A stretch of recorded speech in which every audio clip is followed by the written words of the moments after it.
Bonjour tout le monde, bienvenue à cette neuvième capsule d'information afin d'informer ou discuter plutôt avec des organismes, des citoyens qui peuvent nous expliquer le fonctionnement de leur organisme dans un cadre de pandémie. Bien évidemment, ils ont dû avoir à s'ajuster. Donc, au cours des dernières années, des dernières semaines, c'est-à-dire on a eu à prendre des mesures. On en a parlé beaucoup de ces mesures de distanciation-là, des problématiques reliées aussi à l'économie, l'ouverture et la fermeture des régions. On a eu aussi à travailler dans des résidences personnes âgées. Il y a eu des situations problématiques, dramatiques aussi. Mais il y a quand même un secteur de la société qui est touché et qu'on entend un peu moins. Puis aujourd'hui, c'est un peu dans ce sens-là qu'on voulait mettre en évidence, ou à tout le moins informer, sensibiliser la population d'un organisme qui s'appelle le collectif alimentaire. On a avec nous le coordonnateur, M. Sylvain Badran, qui va nous expliquer un petit peu comment ça fonctionne, c'est quoi, en fin de compte, le collectif alimentaire, puis comment vous avez dû vous ajuster dans le cadre de la pandémie. Tout le monde a été affecté. Donc, merci de nous accorder ces quelques minutes avec nous. Puis, parlez-nous de votre organisme. Bonjour, ça fait plaisir d'être présent avec vous. Le collectif alimentaire, hein, c'est un organisme en sécurité alimentaire, aide alimentaire, qui existe sur le territoire compris entre Saint-Siméon et Port-Daniel. Donc, on existe depuis 2004, juin 2004. Fait qu'on a vraiment comme but, à travers différents services alimentaires, de favoriser le plus possible là, l'accès à une alimentation saine et équilibrée pour les gens. Donc, ça passe par différents services. Le service majeur pour lequel le collectif a été fondé en 2004, c'est évidemment l'aide alimentaire d'urgence. Où quelques fois dans l'année, les gens peuvent venir chercher des aliments. Puis vraiment, plus ça va, plus les aliments qu'on offre sont variés, sont de qualité et en quantité également. Sinon, on avait différents projets de cuisine adaptés aux différentes réalités des gens, que ce soit des cuisines collectives, des cuisines solidaires, des cuisines d'épanage. Et évidemment, on a aussi sur le territoire là, des jardins communautaires, dont un dans la municipalité de Bonaventure.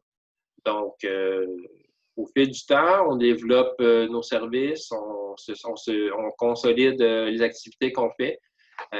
Et c'est certain que depuis la mi-mars, on a été, comme tout le monde, frappé de plein fouet.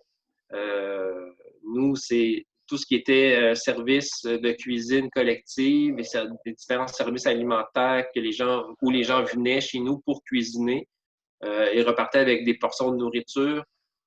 Bien ça a dû prendre fin. Du moins pour un certain temps. Par contre, ce qui s'est poursuivi, c'est l'aide alimentaire d'urgence. Donc, dès les tout débuts, on a été reconnu comme service essentiel à ce niveau-là. Donc, on est resté ouvert pour répondre aux besoins de la population qui pouvait se ramasser pour des gens qui perdaient leur emploi du jour au lendemain. Eh bien, on s'est ramassé dans une situation où on pouvait aider ces gens-là. Donc, à offrir de l'aide. Puis, en comparaison, pour illustrer, quelqu'un qui vient chez nous, qui repart avec de l'aide alimentaire, repart avec deux boîtes qui totalisent 50 kilos de nourriture. Donc, autant des légumes frais que de la viande, des produits de boulangerie, des produits laitiers frais ou congelés. Des mets qu'on a transformés nous-mêmes dans notre cuisine. Donc, c'est vraiment ce qu'on a continué à faire, qu'on fait toujours depuis la mi-mars, et les jardins qu'on redémarre dans la municipalité. Mais qui vous soutient ou vous aide à aller chercher toutes ces denrées-là? Parce que on parle de boulangerie, on parle de nourriture, là. Ça vient de quel endroit, cette nourriture-là? Nous, en fait, on fait beaucoup de récupération euh, alimentaire auprès de différents partenaires. Le partenaire majeur étant sûrement le marché coop situé à Bonaventure.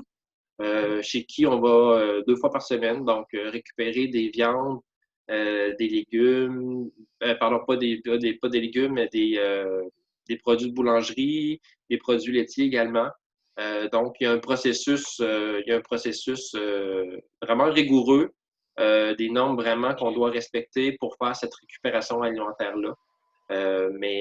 En gros, c'est que ça nous permet de récupérer des aliments qui sont encore très beaux, entre autres pour les viandes, qui sont très bonnes, mais qui doivent, à cause des dates, ils doivent retirer des étalages. Donc, ces aliments-là sont congelés aussitôt, puis nous, quand on va les chercher, on doit maintenir une chaîne de froid pour pas que ça dégèle, puis ça nous permet de les remettre aux gens en situation qui ont besoin d'aide alimentaire. Donc, il y a une collaboration, il y a une collaboration d'une organisation comme la Coop IGA de Bonaventure, ça va. Puis après ça, on tombe probablement dans des collectes ou où les gens peuvent aller vous porter des denrées aussi, Oui, des dons ou des choses comme ça. OK. exactement. Entre autres, là, dans les supermarchés de la région, là, il y a des points dépôt que les gens peuvent laisser des denrées qu'ils ont achetées, qui sont procurées à l'épicerie. Ils peuvent venir dans nos locaux directement aussi les amener. Et on collabore également avec les agriculteurs là, présents un peu partout dans la baie des Chaleurs. Donc, de Saint-Godefroy jusqu'à Saint-Siméon, même Caplan.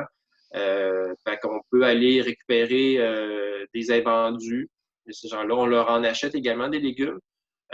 Ou on peut même aller avec une équipe de personnes bénévoles puis faire ce qu'on appelle du glanage, donc c'est-à-dire aller, quand il y a des parcelles de champs que les agriculteurs ne pourront pas s'occuper, eh bien, on peut aller avec nos bénévoles, on récupère, puis après ça, ben, on se répartit les légumes ramassés comme ça. Donc, c'est une belle façon, là, encore là, de favoriser l'autonomie alimentaire des personnes partout sur le territoire, entre autres pour les gens de Bonaventure.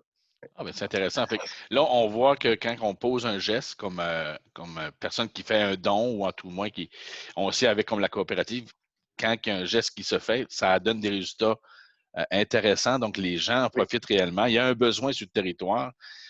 Donc, vous avez une clientèle qui est sur l'ensemble de votre territoire, qui a des besoins puis qui participe. Il y a sûrement des bénévoles aussi autour de tout ça qui sont présents avec vous pour vous soutenir. Ça, c'est certain. Un organisme comme nous ne peut pas vivre sans ses bénévoles parce que c'est essentiellement ces bénévoles, ces membres qui font que l'organisme est vivant, peut faire des activités, qui profitent à la population en général. Mais c'est sûr on doit une fière chandelle aux bénévoles qui s'impliquent chez nous, qui sont présents semaine après semaine dans les différentes activités qu'on organise en temps normal. On a dû couper aussi ces activités spéciales-là qu'on faisait comme des soupers thématiques ou des choses comme ça. Mais on travaille à les recommencer, je trouve. Ce que je souhaitais faire avec l'intervention qu'on a aujourd'hui avec le collectif alimentaire, c'est de mettre en évidence aussi un organisme qui, bien avant la pandémie, donc la situation qu'on vit, était présente et il y avait un besoin sur le territoire. Donc, tout le côté que vous avez aussi, ça amène à sortir les gens de leur milieu. Donc, ça amène sortir de l'isolement, amener une socialisation entre certains groupes d'individus aussi. Oui. Et là, je comprends que les bénévoles sont là-dedans aussi pour poursuivre puis alimenter aussi, encadrer ce genre d'activité-là. Mais donc, c'est quoi la grosse différence que vous notez là, depuis les 12 semaines 12 à 15 semaines, en tout cas, ça fait quand même assez longtemps qu'on Oui. est dans un engrenage. Puis qu'est-ce qui va être le futur pour vous dans tout ça? Là? Comment Oui. vous voyez ça? Eh bien, c'est sûr que c'est un peu comme dans plein de domaines, on travaille à essayer à faire différents scénarios pour essayer d'avoir une idée de ce que le futur nous réserve, mais dans les faits, c'est qu'on s'en va dans des zones d'inconnu. Puis on essaie de surfer un peu là-dedans, un peu comme chacun fait dans son domaine d'activité.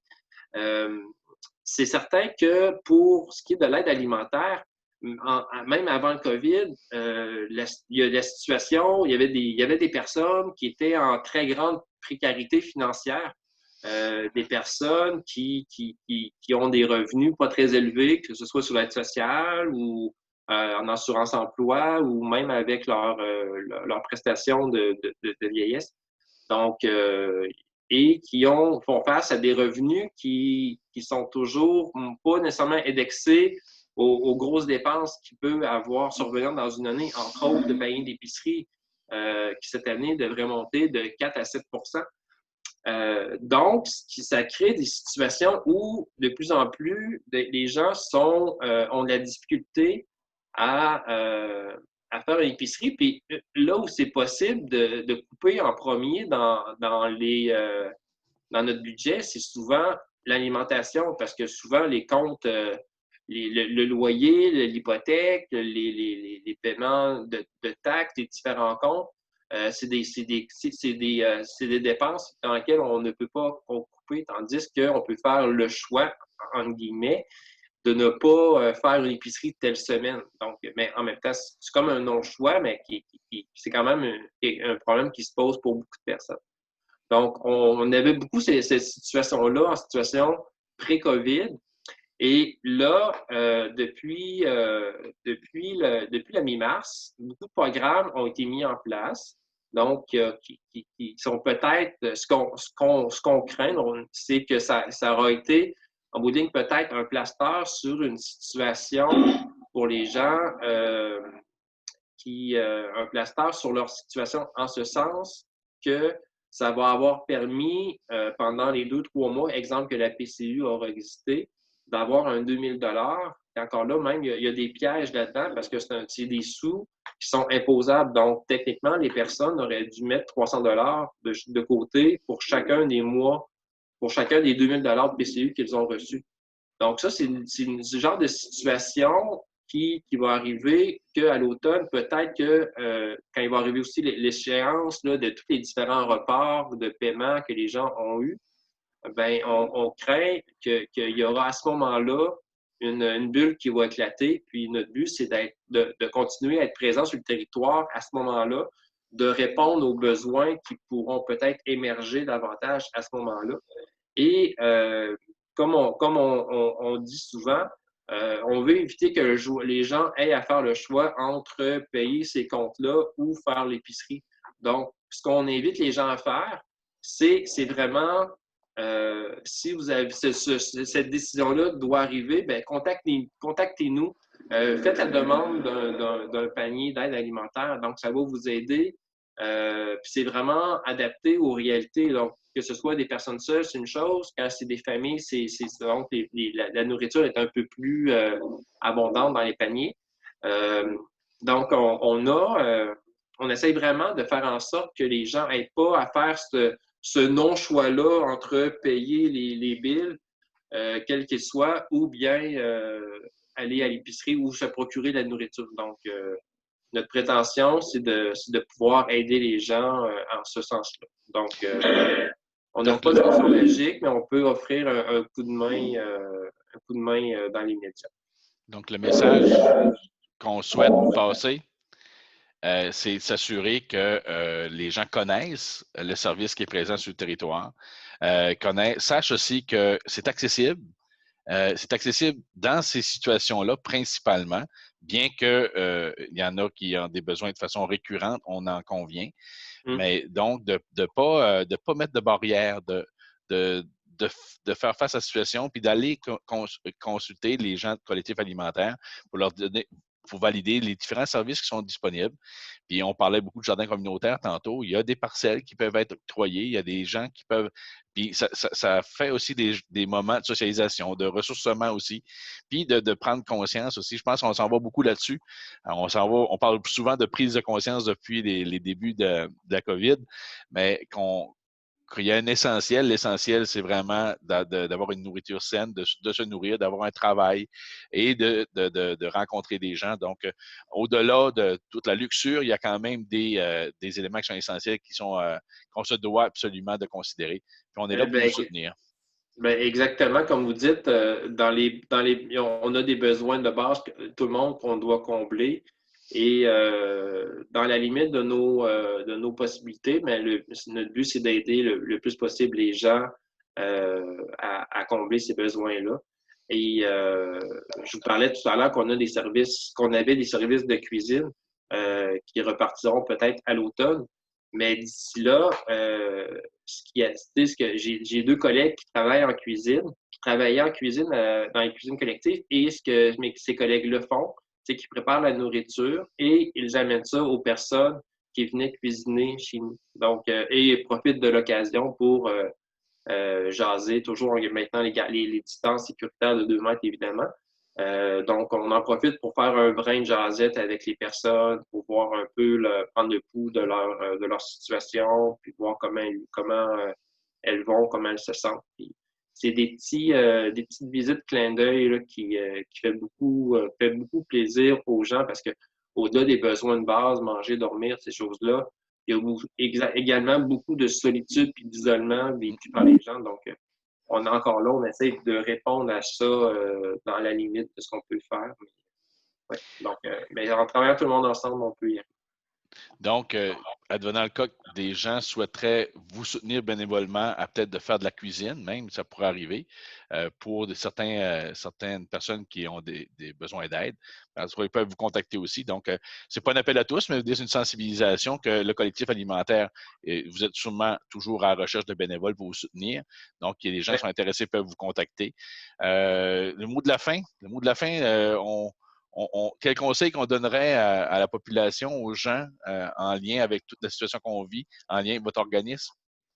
Ben, moi, l'invitation que je lance aux gens, c'est vraiment si vous vous retrouvez dans une situation où vous pensez vraiment ne pas d'être obligé de couper dans l'épicerie parce que vous n'arrivez pas à payer, parce qu'il y a des baisses de revenus ou des dépenses trop hautes, eh bien, je vous invite à nous contacter au collectif alimentaire. On sera sûrement en mesure de voir avec vous de quelle façon on peut vous aider. Et c'est bien rare qu'on dise non aux personnes. Il y a toujours moyen de moyenner puis de s'adapter aux réalités des gens. Bien, merci beaucoup, M. Sylvain Badran. Merci Merci. de nous soutenir, puis merci de votre intervention. C'est très apprécié. Merci à vous. Merci de votre invitation. Ça fait plaisir. Au revoir. Au revoir.